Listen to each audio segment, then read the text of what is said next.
Đầm lại lấy xiết cái hình khô quý kinh nhìn ô lên sẽ hầu nắng tầng ai xiết làm khi chát lệ mà là khi chát là và ác em hồi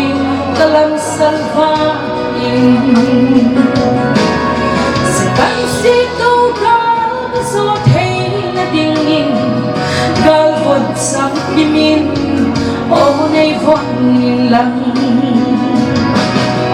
ni kimin berkai na ko malet ano kagang ay petsulang maaume lehin ko kela phát hiện thiên hồ là tan biết nay lo pha và xoay tano nghe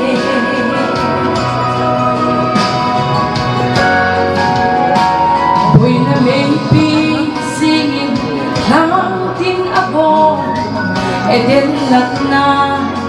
vein kalele Tha among hepo gagang mahim Sol nagam nom kadun kasin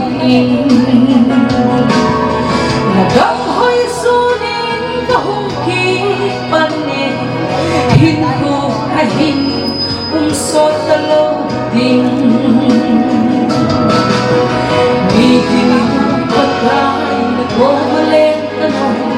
kagang ay pensulang maaume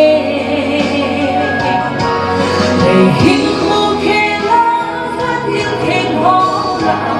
takik ay lofa vaksoy kanome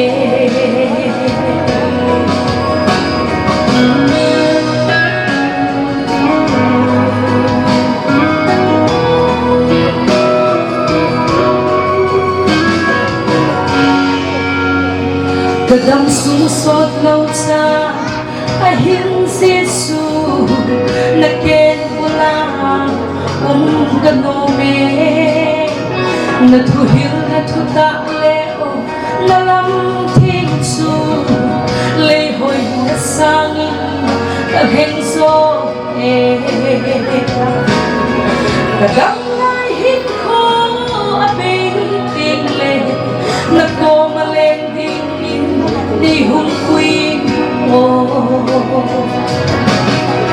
đi tìm tất cả là có mà lên tân hồ và gom ngay bên su nắng mà ông mê để hít khô khe lá và thiên thiên hồ tàn tích này lột pha và xoay tân hồ nghề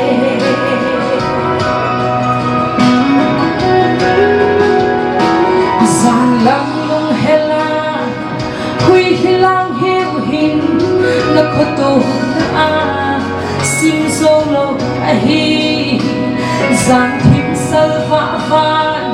khô lệ tuy hôn sông na phan na thugu ase zo cô về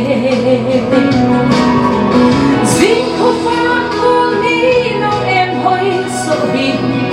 na ngày lút na sulo ap hong do sing mui ni ti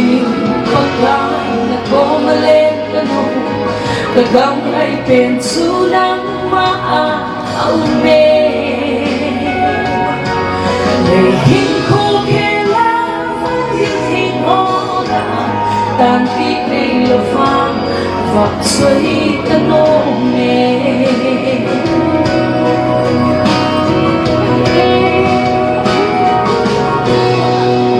Kipaghilan palupin at sa tahen